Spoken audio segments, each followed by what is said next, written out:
Oke sobatku, selamat sore. Kali ini Anda dengarkan 102,9 FM ke Radio Jember di K Talk Show, K Perspektif bersama saya Dewi Indriani. Sobatku, spesial sekali untuk sore hari ini. Kita seperti yang kita tahu ya, belakangan atau beberapa hari lalu kita sedang merayakan Harlah NU, di mana 1 abad NU, sobat. Dan yang pasti spesial untuk sore hari ini kita membahas 1 abad NU. Kita akan menilik kiprah Nahdlatul Ulama di Kabupaten Jember. Saya akan kenalkan terlebih dahulu, saya tidak sendiri untuk sore hari ini. Saya ditemani oleh Ketua PCNU Kencong, ada Gus Gulam. Assalamualaikum warahmatullahi wabarakatuh, Gus Gulam. Waalaikumsalam warahmatullahi wabarakatuh. Kabar baik, Gus Gulam? Alhamdulillah sehat, hujan lebat. Hujan lebat. Ya. Terima kasih sudah berkenan datang ke kantor Ki Radio Jember. Terima kasih. Lalu yang kedua, kita juga kedatangan Dekan Fakultas Syariah UINHAS Jember, di mana beliau juga Wakil Ketua PWLDNU Jawa Timur dan juga Awan Syuriah PCNU Jember. Ada Profesor Dr. M. Nur Harisudin MPhilI. Assalamualaikum. Waalaikumsalam warahmatullahi wabarakatuh. Matur nuwun Prof sudah berkenan datang ke Ki Radio Jember. Ya. Kali ini kita akan bahas Sobat K terkait ulang tahun NU yang ke-100 tahun atau 1 abad NU. Dan yang pasti untuk sore ini kita akan bahas sedikit soal sejarah NU dan juga memasuki abad kedua, kiranya upaya-upaya apa yang akan dilakukan oleh NU Nahdlatul Ulama sendiri. Kalau kita bahas Indonesia, sobat, sebagai negara dengan penduduk beragama Islam terbesar di dunia, Indonesia memiliki cerita tersendiri nih, sobat K, soal organisasi-organisasi Islam yang berkembang. Dan kehadiran Nahdlatul Ulama atau NU sebagai organisasi Islam terbesar di Indonesia ini memiliki sejarah panjang dalam pengaruhnya bagi penganut Islam di Indonesia. Kita akan tanya-tanya terlebih dahulu terkait sejarah NU. Pertama saya akan ke Ketua PCNU Kencong, ada Gus Gulam, terkait latar belakang berdirinya NU dan juga faktor-faktor apa saja hingga kemudian NU itu bisa lahir di Surabaya. Gus Gulam, monggo. Ya, terima kasih. Sebetulnya saya sangat bahagia sekali kalau kita diskusi masalah musik di Ki Radio ya. Tapi kenapa kok serius sekarang ini? Gak apa-apa. Jujur saja nih Sobat K saya ini. Wah, Sobat K sekali selalu mendengarkan Ki Radio tiap hari ya. Kalau broadcasternya banyak lah, Mbak Dewi Indriani, Mas Reza, Ani Jamadi, ada Mbak Ani Jamadi juga, Uni Elsa. Luar biasa. Tulen pokoknya saya ini, Pak. Matur nuwun. Ini menjadi kebanggaan kita sendiri karena didengerin oleh Gus Gulam, seorang ketua PCNU loh, dengerin Jember ya. Baik, memang di Jember ini ada 2 pengurus cabang Nahdlatul Ulama, yaitu PCNU Kencong dan PCNU Jember. Ada 26 kecamatan di bawah PCNU Jember. Kalau di kecamatan namanya pengurusnya adalah Majelis Wakil Cabang Nahdlatul Ulama. Kalau di PCNU Kencong ada 5 kecamatan. Majelis Wakil Cabang NU mulai dari Puger, Gumuk Mas, Umbul Sari, Jombang, Kencong dan Puger tersebut. Dan kalau menilik sejarahnya, yang pertama kali lahir hadirnya NU itu di Kencong. Di Kencong terlebih dahulu. Di Kencong ini tahun 1929. NU lahir itu kan 1926 di Tebuireng Jombang, di Jombang lahir. 3 tahun berikutnya lahir di keberadaan NU itu ada di Kencong. Yang pertama kali membawa ke sana itu ada namanya Kiai Zaini Dahlan, biasa disebut namanya Kiai Zen. Beliau ini seorang pedagang tembakau dari Mas Kumambang Gresik, datang ke Kencong dan di sanalah kemudian beliau mendirikan, namanya itu dulu Kring itu ibaratnya kalau sekarang ranting NU, pengurus ranting NU. Dan dulu kan memang Kencong itu kan Sekawedanan lah, kota Kencong dulu. Jadi disitulah awal mulanya tahun 1929 itu lahir Kencong. Baru kemudian ini ada yang saya belum bisa memastikan, ada yang bilang 1933 itu lahir di Jember, ada yang bilang 1932 di Jember yang dibawa oleh Kiai Mahfud Siddiq kalau nggak salah, itu sejarahnya begitu. Dan ketika Kiai Zaini Dahlan mendapatkan restu dari pengurus PWNU di Jawa Timur untuk mendirikan PCNU di Kencong, sempat juga ada gejolak.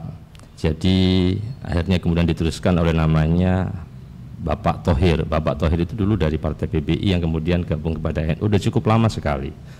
Pak Thohir itu menjabat, istilahnya dulu bukan ketua tapi presiden, presiden cabang NU begitu. Pak Thohir ini seorang aktivis buruh tani yang pernah memperjuangkan ketika itu di Kencong ada pabrik gula kan ya, namanya Gunung Sari. Nah di Gunung Sari, pabrik Gunung Sari itu pernah melakukan kontrak sepihak kepada para pemilik sawah di sana yang hanya kemudian dibela oleh Pak Thohir sampai kepada Gubernur Jawa Timur waktu itu Charles van der Plas, muridnya Snug Hurgronya. Jadi Charles van der Plas ini dikenal pintar bahasa Arab dan juga menguasai beberapa keilmuan, menguasai tentang Islam sebetulnya. Nah, Pak Thohir ini. Kalau Pak Thohir punya anak juga namanya Gufron Dwi Payana. Kalau Mbak Dewi tahu namanya, kalau J. Dwi Payana ini salah satu penulis produksi film G30 SPKI, juga yang menginisiasi filmnya Si Unyil, itu anaknya Pak Thohir. Anaknya ketua cabang zaman itu. Jadi PCNU Kencong dan Jember itu bukan karena ada konflik, memang dijadikan dua karena sejarahnya.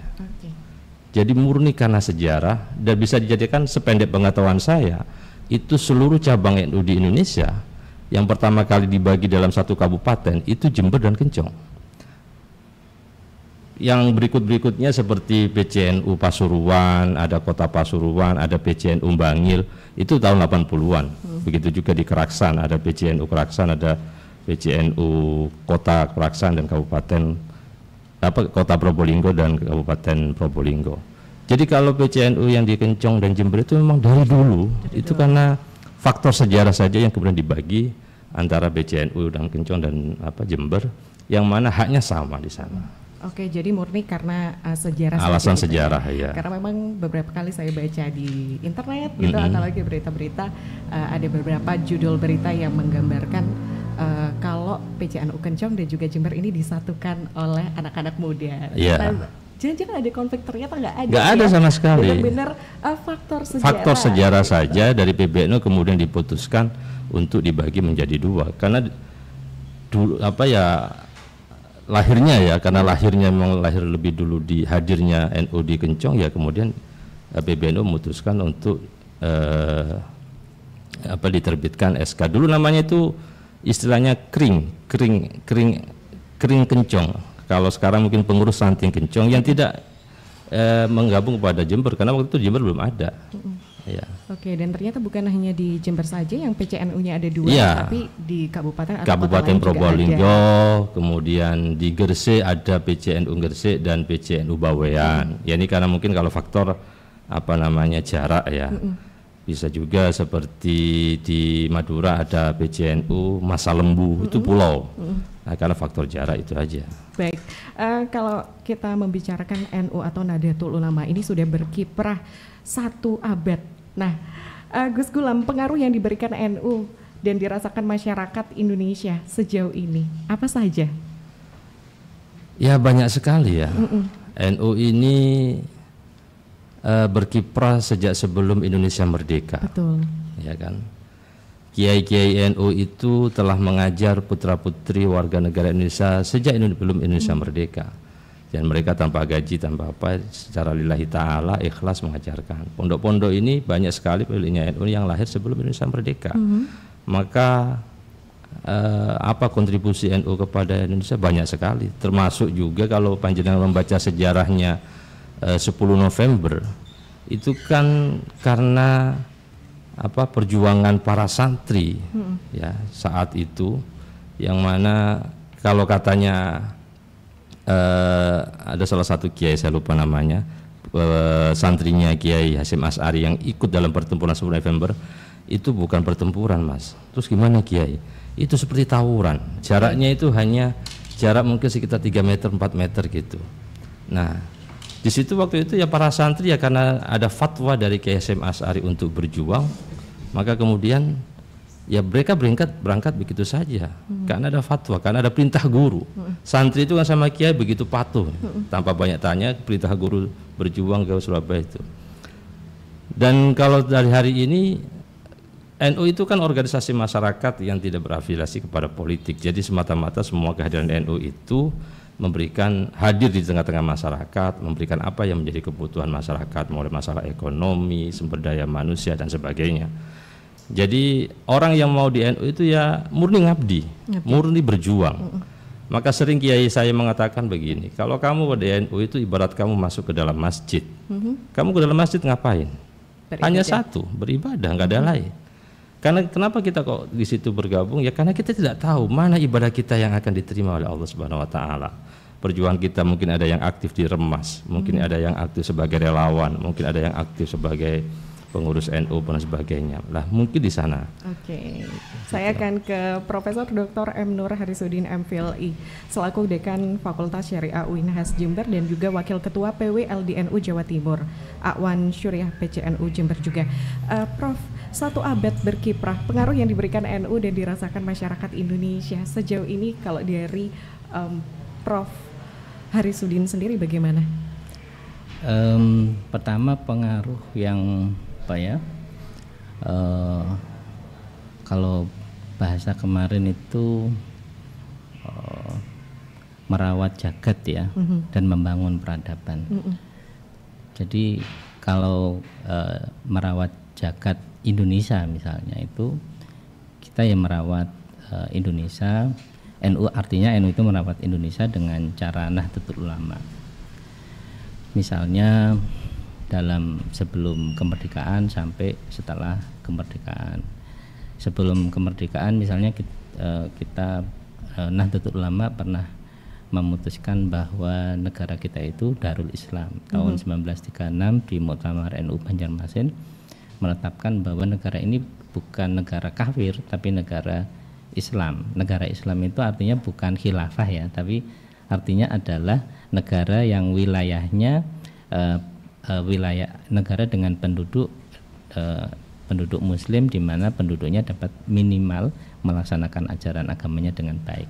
Meskipun waktu itu dijajah Belanda, kemudian sebelumnya pernah dijajah Portugis dan sebagainya, tetapi para ulama NU di Banjarmasin waktu itu mengatakan itu Darul Islam. Ya, ini dahsyat luar biasa. Dan itu menjadi penopang. Belum nanti resolusi jihad 22 Oktober 1945 yang dahsyatnya juga kita tahu ya, dampaknya luar biasa ya pada saat itu.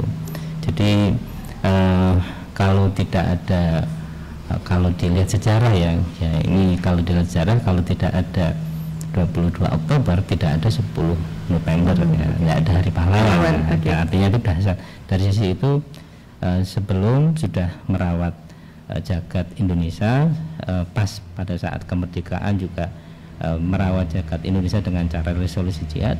Pasca kemerdekaan juga masih merawat jagat. Misalnya misalnya tahun 1952 NU menetapkan Presiden Soekarno sebagai Waliul Amri Ad-Doruri Bisyauka. Ketika itu disebutkan bahwa ini sah nggak pernikahan orang Indonesia? Sah karena presidennya sah. Kalau presidennya sah, menteri agamanya sah, kanwilnya sah, penghulunya kanwil, terus kepala Kemenak Kabupaten sah, terus kepala KUA-nya sah, dan penghulunya akhirnya sah, pernikahannya kemudian sah. Nah, itu kalau tidak ada itu, pernikahan itu menjadi tidak sah semua, dan ini saya kira menjadi hal yang penting ya pada saat itu.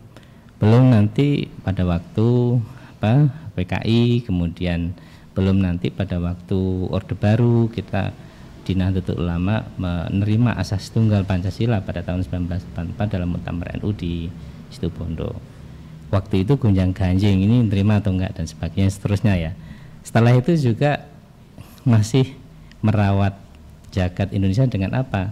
NKRI harga mati terus menerus, dan ini sampai sekarang dilakukan. Itu yang merawat jagat. Dalam hal yang kedua, membangun peradaban, ada banyak kontribusi yang sudah dilakukan oleh Nahdlatul Ulama dalam berbagai bidang ya, bidang apa saja, bidang pendidikan. Kita tahu pesantren sudah memberikan kontribusi yang luar biasa kepada negeri ini. Nah, ini sampai ada undang-undang pesantren tahun 2019.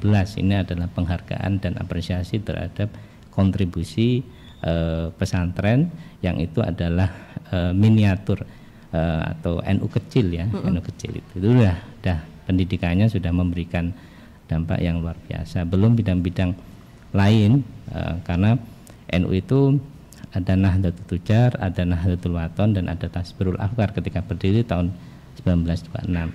Jadi Nahdlatul Tujar itu adalah kebangkitan para pengusaha, pedagang-pedagang, kemudian ada Tasbirul Afkar, pemikiran, ada pencerahan pemikiran, dan ada Nahdlatul Wathon, ada cinta tanah air. Nah, ini tiga ini yang menjadi akar itu, dan ini menjadi awal tonggak NU membangun peradaban tadi itu ya, dari aspek itu. Belum bidang-bidang yang lain, bidang pendidikan, bidang sosial budaya gitu. Misalnya dalam hal budaya juga banyak yang sudah diberikan oleh Nahdlatul Ulama misalnya. Saya kira itu bagian dari kontribusi yang luar biasa. Kalau dicatat banyak sekali. Dan nggak cukup dia ngomongin cuman 1 jam profesor ini gitu ya. Kalau kita ngomongin sejarah, apalagi peran NU di masa kemerdekaan Sobat K, seperti yang disebutkan oleh Prof. Harisudin sendiri, NU betul-betul merawat Indonesia, membangun peradaban kurang lebih 1 abad. Kalau kaitannya dengan pendidikan di tanah air sendiri, kita nggak bisa lepas dari apa yang dinamakan pesantren tadi, yang dinamakan yang disebutkan oleh Prof. Harisudin begitu. Seperti yang kita tahu, pesantren ini luar biasa betul ya, NU kecilnya kita ya di Indonesia gitu. Dan kalau kita lihat peran pesantren tuh luar biasa Sobat, lembaga pendidikan, sosial, ekonomi, dan juga lembaga dakwah. Tantangan ke depan Prof. Haris terkait pesantren sendiri di Indonesia, utamanya di Jember, dari Prof. Harisudin sendiri melihatnya bagaimana? Kalau tantangan ke depan, problem-problem di masyarakat pasti akan lebih kompleks lagi ya.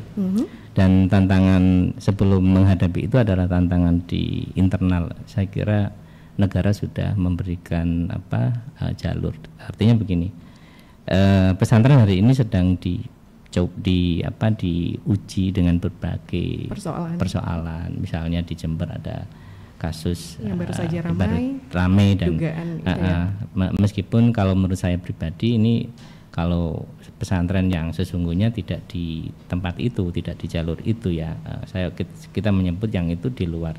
Jadi kalau ada kalau internal nih, kalau tadi saya sebut, kalau pesantren-pesantren yang tertutup pendidikannya, orang nggak bisa melihat akses pendidikannya, bagaimana apa yang diajarkan dan sebagainya, ini patut dicurigai gitu, misalnya gitu.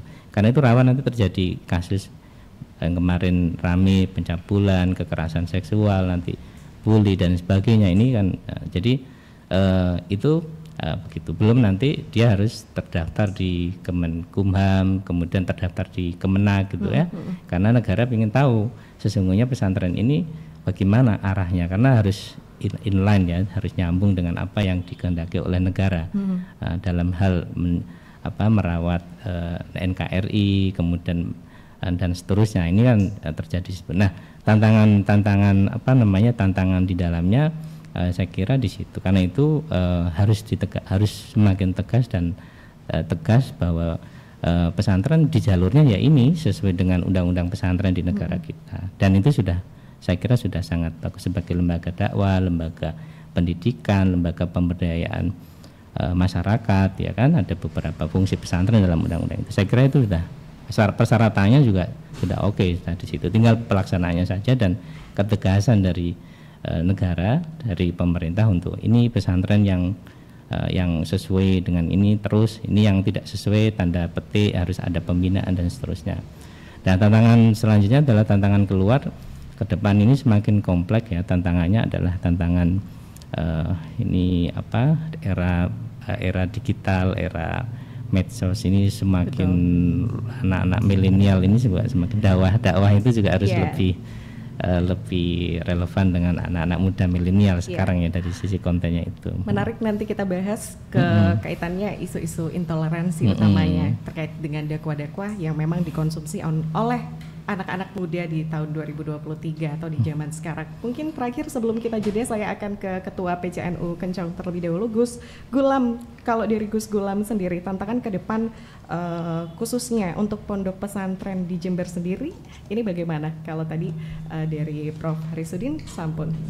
Ya, alhamdulillah sekarang negara sudah hadir untuk pesantren dengan terbitnya undang-undang pesantren tersebut, dan juga pesantren-pesantren yang ada di Jember ini alhamdulillah juga sudah mulai yang namanya melek digital dan sebagainya. Cuman itu tadi seperti disampaikan tentang kasus yang kemarin yang heboh itu, ya kita memang harus benar-benar memilih mana pesantren yang betul-betul bisa amanah untuk menitipkan putra-putri kita. Hari ini mungkin ya, pendidikan yang paling ideal itu di pesantren. Bayangkan kalau di rumah seperti itu. Kalau anak di pesantren itu 24 jam selalu terawasi. Ya, minimal sudah sholat jamaah itu kalau di pesantren itu terjaga. Tapi kalau di rumah belum tentu. Nah, jadi ya evaluasi itu pastilah kita kan. Karena memang pesantren hari ya harus model dakwahnya, model syiarnya pun juga harus menyesuaikan dengan perkembangan dunia digital seperti ini. Oke, baik Gus Gulam, terima kasih Prof. Harisudin. Kita nanti akan bahas Sobat K kaitannya memasuki abad kedua NU terkait resolusi dan proyeksi NU ke depan. Jadi setia terus dengarkan K Radio Jember. Anda boleh sapa Gus Gulam dan juga Prof. Harisudin di sini dengan bertanya juga sangat boleh di 0811-378-1029. Kita ulangi 0811-378-1029. Kita akan jeda terlebih dahulu. Kita dengarkan satu lagu berikut ini. Oke, Sobatnya, kali ini masih Anda dengarkan 102,9 FM K Radio Jember di K Talk Show bersama saya Dewi Indriani. Dan yang pasti Sobat, kali ini kita membahas seputar spesial 1 abad NU menilik kiprah Nahdlatul Ulama, khususnya di Kabupaten Jember sendiri. Oke, kalau kita ngomongin Nahdlatul Ulama memasuki abad kedua, Nahdlatul Ulama masih memiliki mimpi besar, utamanya berpikir akan kemajuan Indonesia. Dan kalau tadi yang disebutin oleh Prof. Harisudin sendiri, dari awal terbentuknya NU, ini memang punya visi misi akan selalu membangun peradaban, begitu ya Prof ya? Yeah. Oke, kita akan bahas resolusi dan juga proyeksi NU memasuki abad kedua gitu. Boleh dong kita tanya ya, Gus Gulam, terkait agenda strategis utamanya PCNU Kencong dan juga PCNU Jember, Prof, memasuki abad kedua ini bagaimana kita? Iya, warga Nahdlatul Ulama ini kan jumlahnya sangat besar sekali. Ada yang mengatakan surveinya itu sampai 170 juta, 140 juta. Jadi karena warganya banyak, tentunya ya macam-macam permasalahannya ya. Kalau di PCNU Kencong sendiri itu memang ketika kita sudah memasuki abad kedua, banyak sekali program yang kita akan landingkan nanti. Cuman paling tidak yang menjadi program unggulan adalah kemandirian ekonomi. Kemandirian ekonomi. Ya. Contohnya kami seperti di PCNU Kencong itu ada lembaga, di bawah PCNU Kencong itu ada 19 lembaga Mbak, seperti lembaga amil zakat, infak dan sedekah, Lasisnu, ada LWPNU, lembaga wakaf dan pertanahan, ada lembaga LBHNU dan sebagainya. Jadi memang target kita di abad kedua ini sebagaimana disampaikan oleh pengurus besar Nahdlatul Ulama, Ketua Umum Kiai Haji Yahya Khalil Stakuf, bahwa strategi kita nanti di abad kedua adalah kemandirian ekonomi warga NU itu sendiri. Ya. Dan hal ini yang kita rintis seperti di kami mungkin seperti pemberian modal kepada warga NU yang notabene bisnisnya kecil-kecilan seperti peracangan, ulijo dan sebagainya itu. Tahun kemarin 2022 itu PCNU Kencong memberikan bantuan 10 juta kepada 10 orang, mulai yang jadi jual kopi, mulai yang jual sayur-sayur, ibu-ibu itu, dan kita memantaunya. Jadi ada laporannya nanti. Jadi nanti diharapkan nanti dia itu ketika sudah berjalan bisnisnya itu bisa menjadi donatur di Lazisnu Kencong. Jadi seperti itu, dan banyak yang lagi. Oke, jadi memang fokusnya yaitu di program-program kemandirian Sobat K di abad kedua. Ini juga sama dengan tujuan NU dari di bawah Kiai Yahya, begitu nggih? Yeah. Oke, saya akan ke Prof. Harisudin. Kalau di PCNU Jember sendiri, agenda strategis untuk kedepannya kira-kira di abad kedua ini gimana, Prof? Iya, tentu tidak jauh dari PPNU ya, karena PCNU adalah kepanjangan tangan dari PPNU pada level kabupaten kota. Dan tadi menambahi Gus Gulam tadi, itu memang Jember itu tidak boleh disebut PCNU Kabupaten Jember. Oke. Ya, karena nggak ada PCNU Kabupaten Jember, makanya PCNU Jember, PCNU Kencong. Kita nggak boleh, karena kan Jember ada Kencongnya. Kalau kota lain kan, kabupaten lain ada PCNU Kabupaten apa gitu kan. Nah, makanya di sini PCNU Jember, PCNU Kencong. Namanya PCNU Kencong. Nah, hampir sama, dan hari ini, insya Allah hari ini atau kemarin ya, itu sudah launching badan usaha milik NU yang di Jalan Kecamada. Ada lokasi strategis di situ, dan ada ada ruko-ruko, ada beberapa usaha yang itu menjadi dikoordinir atau dikelola oleh PCNU Jember di situ. Nah, saya kira dalam hal seperti itu, apa yang dilakukan oleh PCNU Jember perlu ya sudah langsung pada level langsung eksekusi, dan ini sudah tinggal tindak lanjutnya bagaimana. Kemudian yang lainnya ya saya kira nanti kita perlu persiapkan SDM yang profesional untuk mengelola ekonomi ini tadi, sehingga bisa sesuai dengan harapan Nahdlatul Ulama. Karena kembali kepada 1926, inspirasi Nahdlatul Ulama salah satunya adalah Nahdlatul Tujar, kebangkitan di bidang ekonomi melalui para pengusaha kita. Nah, saya kira itu, Mbak Dewi ya. Kita juga bangga sekali karena Jember menjadi pilot project BUMNU pertama di Indonesia, begitu ya. Oke, kalau bisa diceritakan terkait BUMNU kali ini untuk PCNU Jember bersinergi dengan siapa saja, Prof?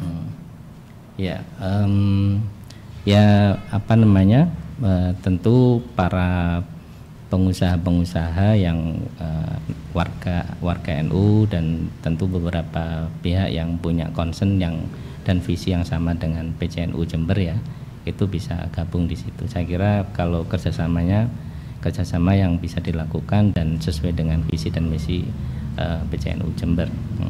Jadi kalau detailnya saya tidak tapi secara umum gitu ya. Oke. Ya. Saya akan ke Gus Gulam terlebih dahulu. Kalau kita ngomongin perekonomian di Jember sendiri, apalagi di Kencong, ini nggak bisa lepas dari perekonomian pesisir. Nah, kalau dari PCNU Kencong sendiri merawat perekonomian pesisir ke depan bakal kayak apa, Gus Gulam? Ya, di PCNU Kencong ada MWCNU Puger. Di sana kita punya kelompok nelayan di sana yang dibina oleh Lazisnu. Jadi mereka itu mulai dari hasil dari nelayan dan bagaimana penjualannya dan sebagainya, sampai nanti kemudian mereka betul-betul sudah maju, sudah bisa berkembang, dan diharapkan nanti menjadi donatur di Lazisnu, bukan sebagai mustahik zakat lah kali gitu ya, bukan penerima zakat, tapi dia adalah muzaki, orang yang memberikan zakat nanti. Ada juga di Sukorno. Di Sukorno itu ikut kecamatan Umbul Sari. Di sana ada bank sampah, Mbak. Ya, bank sampah yang dikelola oleh PCNU Kencong bersama dengan MWCNU Umbul Sari. Itu bank sampah sudah berjalan. Jadi mereka nabung dulu sampahnya, nanti kalau sudah terkumpul sekian bisa dirupakan sembako. Yang anehnya yang ikut di sana banyak, mungkin Mbak Dewi tahu, kalau Sukorno ini kan masyarakatnya bukan hanya Muslim. Di sana ada orang Hindu, ada ya kalau di Jember disebut dengan desa toleransi lah gitu ya. Karena masyarakatnya ternyata juga ada mereka yang dari non Muslim ikut juga di program Bank Sampah ini. Luar biasa. Jadi kita itu ya keindonesiaan lah kita ya. NU ini bukan hanya untuk Muslim saja, tapi seluruh warga negara Indonesia. Karena memang kalau kita menilik sejarah, Kiai Hasyim Asy'ari itu berdakwahnya juga lewat ekonomi. Betul. Kalau di sejarah yang saya baca dari bukunya Mas Aku Irawan itu, Kiai Hasyim Asy'ari itu dulu berdakwah untuk di Cukir. Di Cukir itu ada tempat hiburan lah gitu ya. Cara mengetaskan beliau agar masyarakatnya tidak gandrung ke namanya tempat hiburan itu dengan apa? Dengan membuka pasar. Jadi Kiai Hasyim Asy'ari itu membuka lapak-lapak pasar, kemudian ibu-ibu mbak-mbak yang ada di tempat hiburan tadi itu diajak untuk berbisnis. Jadi mulai malam sampai subuh itu sudah nggak ada yang ke tempat tersebut. Karena kenapa? Karena subuh jam 4 para ibu-ibu dan mbak-mbak tadi itu sudah menyiapkan barang dagangannya, kemudian jam 8 jam 10 itu sudah bisa pulang dan punya uang sudah. Jadi begitu dakwahnya Kiai Hasyim Asy'ari. Jadi memang tidak bisa dilepaskan dari dari akar sejarahnya begitu cara berdakwah tentang perekonomian. Luar biasa sekali. Kita akan jeda terlebih dahulu. Sobat Ki, setia terus dengarkan Ki Radio Jember di 102,9 FM. Sobat Ki, kali ini masih Anda dengarkan Ki Radio Jember di 102,9 FM. Sore-sore kita nostalgia dengerin lagu dari Still Hearts Is Gone. Wah, happy betul ya Gus Gulam barusan. Ternyata Gus Gulam ini penikmat lagu tahun 80-an dan juga 90-an. Selain Still Hearts, apa lagi? Ada Firehose. Firehose ya. Ada Rainbow. Kalau Lionel Richie, tahu kan? Lionel Richie, Hello dan lain sebagainya, Gus. Luar biasa sekali. Baik, sampai. Untuk sore hari ini mungkin biasanya aktivitasnya ngapain aja nih, Prof dan juga Gus? Jadi kita ajak ngobrol di sini biasanya ngapain aja? Kalau saya ngantor sampai jam 4 ya. Sampai jam 4. Oh, berarti nggak ganggu, alhamdulillah ya, Prof. Kalau dari Gus Gulam? Kalau saya Gus Gulam, saya ngobrol sama Prof saja dulu karena barusan ada sedikit kesalahan juga. Prof, kalau kita ngomongin soal era sekarang, era media sosial gitu, utamanya untuk anak-anak muda, ini kan sering banget gunain media sosial, kadang juga nonton dakwah itu kan sekarang banyak opsi di media sosial.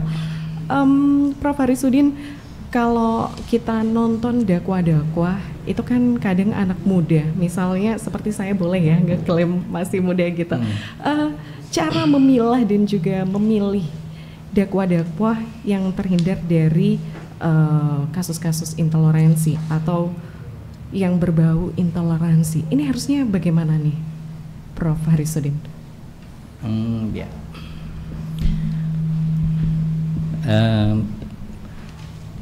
Ya, kita tahu bahwa di medsos itu ya,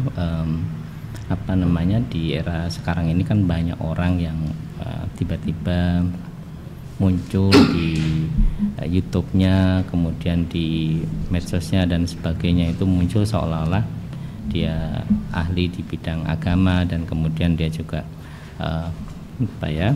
dalam tanda kutip memprovokasi masyarakat untuk melakukan hal-hal yang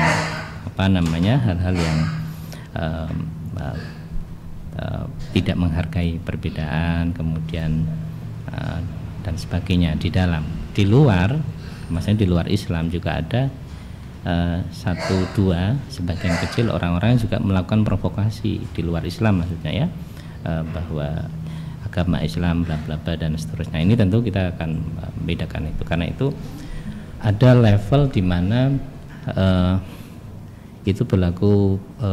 Kalau menurut saya dakwah pembinaan tadi itu pada level yang umum, yang secara global ke anak-anak milenial, ke masyarakat umum, tahu, bahkan kepada di luar Islam tahu bahwa Islam adalah agama yang rahmatan lil alamin, agama yang menghargai perbedaan, agama yang inklusif gitu ya. Dan itu kita sebarluaskan di majelis taklim, di khutbah Jumat, di pengajian, diputar di TV dan sebagainya, itu kita lakukan di situ. Jadi itu disampaikan, dan mungkin juga sebagian para ulama, ustadz muda, juga kiai muda juga ada yang ngambil dakwah yang lebih milenial dengan media-media yang bisa ditangkap oleh anak-anak muda sekarang melalui TikTok, melalui dan seterusnya, ya ini juga melakukan itu. Saya kira pada level itu perlu diperluas dan perlu disampaikan kepada anak-anak milenial, karena memang milenial punya gaya sendiri, punya cara sendiri, dan punya hal-hal yang disukai sendiri ya, musik misalnya, bola dan sebagainya. Itu ada penelitian-penelitian yang sesungguhnya anak-anak milenial itu cenderung kemana sih sebelum dimasuki sesuatu, kita masuki dulu kesenangannya, misalnya begitu ya. Itu yang secara umum kita dakwah di situ. Tapi pada level yang tadi, yang kedua adalah pada level kalau ada orang yang bersikap intoleran, sudah di luar batas, misalnya sudah melakukan penodaan agama terhadap satu agama, apakah itu Islam, agama Kristen dan seterusnya, tentu dikembalikan kepada penegakan hukum ya. Hukum berlaku. Jadi jangan sampai ada caci maki terhadap satu agama, pada agama pada tokoh dan seterusnya. Ini kita juga kalau sudah pada level yang sangat sangat berat ya, ini ya kita masukkan pada level penegakan hukum, biar orang tidak tidak coba-coba, tidak sembarangan mencaci maki agama dengan menyebarluaskan message dan seterusnya gitu. Itu kan kadang-kadang sering terjadi juga itu. Jadi minimal ada dua cara ya, cara dakwah yang toleran, yang toleran itu artinya agama kita paling benar, inna dina indallahil Islam, tapi tetap menghargai agama orang lain, bukan membenarkan agama orang lain. Tidak dalam konteks membenarkan, kita tetap yakin bahwa agama Islam paling benar, tapi menghargai orang lain yang berbeda agama dengan kita. Nah, ini namanya toleran di situ. Nah, makanya kalau ada konteks kadangkala Assalamualaikum warahmatullahi wabarakatuh, swastiastu, namo buddhaya, dan salam jangkal. Kadang-kala itu terlalu berlebihan ketika orang muslim yang dihadapi itu jamaah muslim, pesertanya muslim, tapi ada om swastiastu, itu kan tidak penting.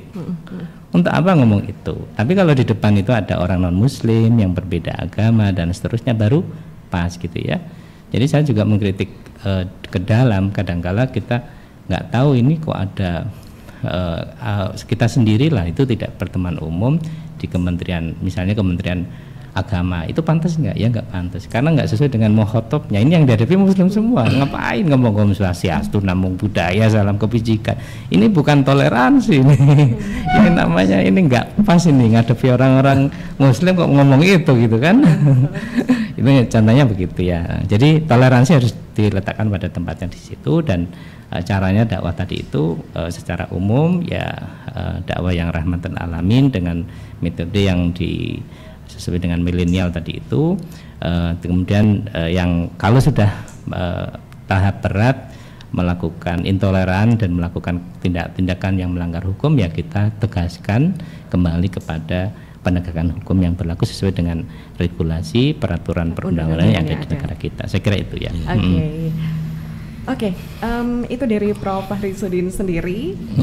Jadi memang sebagai anak muda kita betul-betul harus bisa memilih kurang lebih dakwah-dakwah mana saja yang patut kita tonton gitu. Apalagi untuk kita-kita yang mungkin sudah mengenyam pendidikan di perguruan tinggi, wah ini juga punya peran yang lebih berat, karena selain kita bisa memilah, kita juga bisa membantu masyarakat sekitar gitu ya, Prof. Iya, saya pernah ke Taiwan itu, teman-teman di sana Taiwan itu TKI itu mengundang tiba-tiba mengundang ustadz, mengundang bla bla di YouTube itu gara-gara tampilan di YouTube. Padahal sampai di sana itu mohon maaf ya, melakukan sesuatu yang nggak benar, apa yang disampaikan ini ternyata nggak sesuai lah. Apa yang sudah semua orang di negara kita pasti sepakat bahwa ini adalah seorang yang lebih pada provokator ya, bukan sebagai dai atau mubalik ya, cara-cara yang digunakan misalnya gitu.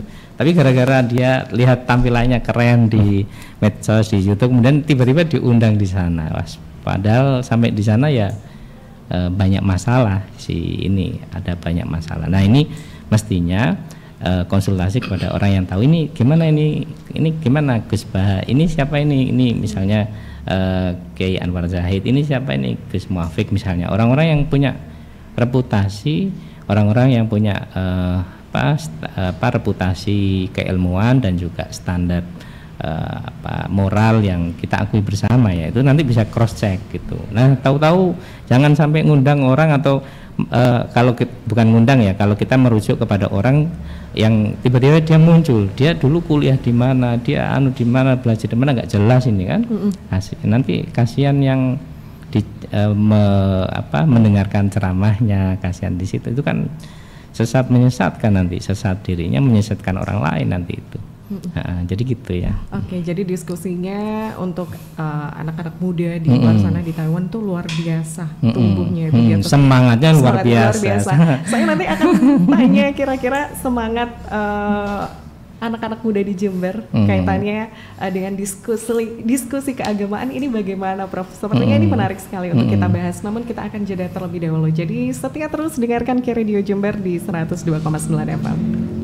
Oke, sobatnya masih di Radio Jember 102,9 FM spesial peringatan 1 abad NU. Kita kali ini masih ngobrol dengan Ketua PCNU Kencong Gus Gulam dan juga Profesor Dr. M. Nur Harisudin MPhilI, di mana beliau adalah Wakil Ketua PWLDNU Jawa Timur dan juga Awan Syuriah PCNU Jember.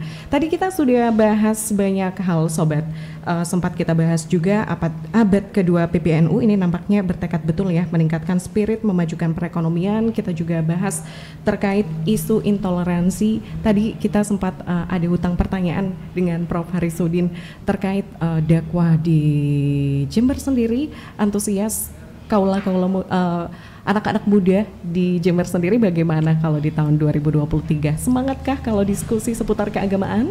Iya, semangat ya, karena Jember adalah kota yang kota pendidikan di Jawa Timur. Ada Malang, ada Jember, ada Surabaya, dan banyak ini kalau saya sebut kota intelektual. Ya. Banyak orang datang ke sini belajar, baik itu ke pesantren ataupun itu ke perguruan tinggi. Nah, pesantren yang juga didatangi dari luar Jember itu kan juga banyak di situ. Nah, jadi diskusi tentang keislaman sangat dinamis dan sangat saya melihat anak-anak muda sama dengan umumnya anak-anak muda di Indonesia yang juga geliat keagamaannya juga semakin tumbuh berkembang. Dan di Jember juga ada organisasi anak muda, ada PMI, ada HMI, ada GMNI, ada kalau agama lain ada PMKRI, ada IMM, Muhammadiyah dan sebagainya. Itu juga kalau saya melihat diskusi-diskusi lewat organisasi itu juga sangat keren ya, banyak sekali diskusi-diskusi yang produktif, yang tentang keislaman dan seterusnya. Saya kira ini kita apresiasi, dan diskusi-diskusi yang nanti diarahkan ke bagaimana ke depan 2045 Indonesia emas, bagaimana ke depan ada Sustainable Development Goals misalnya ya, yang itu menjadi isu dunia, apa peran NU, apa peran Indonesia dalam konteks Sustainable Development Goal tadi saya sebut misalnya nomor 1 sampai 17, ada 17 goal dan ada 165 target misalnya. Itu juga bagian dari diskusi-diskusi bagaimana mempercepat Indonesia menjadi lebih maju dalam konteks keislaman, apa spirit yang bisa dimunculkan di situ. Nah ini saya kira juga kita apresiasi dari aspek itu, termasuk tadi Badan Usaha Milik NU yang diinisiasi oleh PPNU, pilot project di Jember untuk mengatasi kemiskinan, dan ini menjadi toko grosir ya. Jadi PMNU yang toko grosir, nanti pemilik warung kolaannya di situ. Ini juga bagian langsung dari tataran ide, gagasan kemudian dilaksanakan. Nah, kita berharap diskusi-diskusi tadi tidak berhenti pada diskusi, tapi juga ada aksi-aksi yang dilakukan untuk menyambut misalnya Indonesia Emas 2045. Bagaimana peran anak muda mempercepat proses itu. Yang kita lakukan adalah SDM semakin keren, semakin banyak doktor, profesor di Jember, di NU. Saya kira anak-anak muda kita gerakkan untuk ke arah sana. Apalagi sekarang ada banyak beasiswa untuk anak-anak muda tadi itu. Silakan ke luar negeri, ke Timur Tengah, ke Eropa, ke Australia, itu untuk ke situ. Jadi mereka semakin mau belajar Islamic Studies, mau belajar ilmu-ilmu yang umum, yang ekonomi dan sebagainya, silakan, keren. Karena negara hari ini memberikan banyak beasiswa kepada anak-anak muda. Saya kira nanti sesuai dengan itu. Oke. Ya. Oke, pertanyaan terakhir nih, karena kita sesaat lagi memasuki tahun politik di tahun 2024. Saya akan tanya untuk kedua narasumber saya sore hari ini. Kemarin Ketua Umum Pengurus Besar Nahdlatul Ulama Gus Yahya, Ketua Umum PBNU, ini sempat mengatakan kalau NU bukan alat dari PKB, dan lebih ekstrim lagi, itu yang saya lihat untuk judul-judul beritanya, begitu Gus. Tanggapan dan juga langkah yang akan diambil PCNU di daerah utamanya di Jember ke depan bagaimana? Mungkin dari Gus Gulam sendiri, monggo. Ya, terima kasih. Jadi memang Nahdlatul Ulama ini bukan berafiliasi, tidak berafiliasi dengan partai politik manapun. Tapi kan warga NU-nya boleh memilih. Betul. Tapi secara kelembagaan tidak boleh. Ya, dari dulu memang tidak boleh, sejak Khito NU itu diterbitkan di Sembagus ya, nggak salah itu. Itu memang ketika NU sudah keluar dari partai politik dan kembali lagi menjadi ormas, maka tidak boleh secara kelembagaan NU itu berafiliasi dengan partai politik. Tapi kalau warganya ya silahkan. Jadi secara kelembagaan saja memang yang tidak berafiliasi dengan politik. Oke, itu dari Gus Gulam. Kalau dari Prof. Harisudin, Prof? Ya, saya kira kembali ke regulasi, kepada aturan yang sudah dibuat di Nahdlatul Ulama. Tahun 1989 itu di Muktamar Rakyat, Muktamar NU di Krapia ya, di Yogyakarta itu pernah memutuskan pedoman berpolitik bagi warga. Ini yang sesungguhnya sampai sekarang belum pernah diubah dan belum pernah diganti.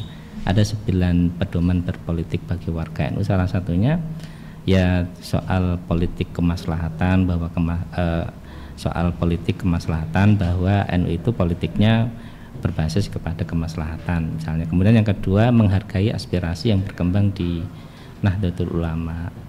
Pilihan-pilihan yang beda-beda tadi itu tidak bisa disatukan ya. Ini saya kira jadi pegangan. Nah, sebelumnya di Muktamar NU Situbondo juga mengatakan bahwa NU itu bukan partai politik dan tidak berafiliasi kepada partai politik. Nanti teks aslinya bisa dilihat. Intinya adalah NU tidak menjadi partai politik, juga tidak menjadi afiliasi, menjadi apalagi underbow-nya partai politik tertentu, tidak ada itu. Itu di Muktamar NU Situbondo itu dijelaskan seperti itu, seperti yang tadi dikatakan oleh Ketua PCNU Kencong tadi itu. Jadi ya itu yang menjadikan pegangan, karena ketika di situ NU bisa menjadi payung bagi semua partai politik yang ada. NU bisa memberi rahmat kemaslahatan kepada semua warganya di banyak partai ya. Saya kira melalui banyak partai ya, ada yang di PKB, ada yang P3, ada yang di partai yang lain, Golkar. Ini kan banyak juga warga NU, di Gerindra itu kan ada banyak juga kader-kader NU yang di situ. Kalau hanya dijadikan satu di salah satu partai, nanti malah ini berdesak-desakan, ini malah konflik, ini malah banyaklah pertimbangan-pertimbangan yang justru memang pilihan untuk kembali ke Khito NU, kemudian tidak berafiliasi dan kembali kepada 9 pedoman berpolitik bagi warga NU di Muktamar NU Krapia ini masih relevan dan masih kita jadikan pegangan sampai saat ini. Ya. Baik. Oke, terima kasih Prof. Mungkin untuk Prof. Harisudin dan juga Gus Gulam, pertanyaan terakhir, ini bukan pertanyaan tapi lebih ke harapan untuk NU di abad kedua nantinya. Ini bagaimana? Monggo, mungkin dari Gus Gulam. Ya, jadi di abad kedua ini seluruh warga NU, lebih pengurus Nahdlatul Ulama itu harus hadir di masyarakat. Apapun masalahnya, problemnya, kita harus sadar hadir di situ, mulai masalah ekonomi, sosial dan kebudayaan. Karena struktur NU itu kan seperti negara. Ada yang bagian hukum, ada yang bagian seni, namanya Les Bumi. Jadi apapun yang menjadi problem masyarakat hari ini, kita harus bisa melayani. Nah, inilah penguatan khidmah atau pengabdian kepada NU dengan kita menjadikan NU kemudian lebih diterima di masyarakat nanti. Baik, Gus Gulam, matur nuwun. Terima kasih. Lalu juga dari Prof Harisudi, monggo Prof, untuk harapan NU di abad kedua nantinya. Ya, kita tidak bisa melupakan kalau kita menjadi warga NU seperti kata Kiai Muhyiddin Muzadi dari Kiai Munasir Ali ya, bahwa kita warga NU itu menjadi NU itu karena dandani awak, memperbaiki diri. Jadi semua orang yang bergabung di NU itu ya tujuannya adalah memperbaiki diri melalui Jam'iyah Diniyah Istimewa namanya Nahdlatul Ulama. Nah, dari situ kita memperbaiki diri dan selanjutnya kita persiapkan SDM-SDM yang unggul di masa-masa yang akan datang di abad kedua NU ini, karena SDM-SDM ini menjadi penting, SDM di bidang politik, ekonomi, sosial, budaya, pendidikan dan seterusnya tadi itu di semuanya ditingkatkan. Hari ini sudah luar biasa, guru besar sudah banyak, profesor sudah banyak, kemudian dokter sudah banyak, kemudian pengusaha juga ada, meskipun jumlahnya masih perlu ditingkatkan lagi, misalnya di bidang-bidang lain itu harus. Nah, jadi dari situ SDM yang banyak kemudian baru kemudian disebarluaskan di semua bidang-bidang tadi itu, didistribusikan ke semuanya, itu bisa berkhidmat mempercepat Indonesia membangun peradaban sampai nanti kalau dalam jangka pendek 2045 nanti. Saya kira itu, terima kasih. Terima kasih Prof Harisudin, terima kasih Gus Gulam atas waktunya sudah berkenan bergabung bersama K Radio Jember. Perbincangan yang menarik sekali Sobat K, kurang lebih 1 jam kita menemani Anda di K Radio Jember. Dari perbincangan yang kita dapatkan untuk hari ini, NU selalu hadir Sobat di tengah masyarakat, dan harapannya ke depan memasuki abad kedua NU sanggup nih menjawab pergerakan zaman yang ada dan menjadi sebuah lembaga yang masih dan akan terus diandalkan masyarakat luas, khususnya dalam bidang pendidikan, sosial, ekonomi, dan juga dakwah. Saya Dewi Indriani, begitu juga dengan kedua narasumber saya. Terima kasih banyak. Sama-sama. Kita harus pamit undur diri, semoga lain kali kita bisa berbincang lagi ya Gus. Insya Allah. Sekian dari saya Sobat K, wassalamualaikum warahmatullahi wabarakatuh.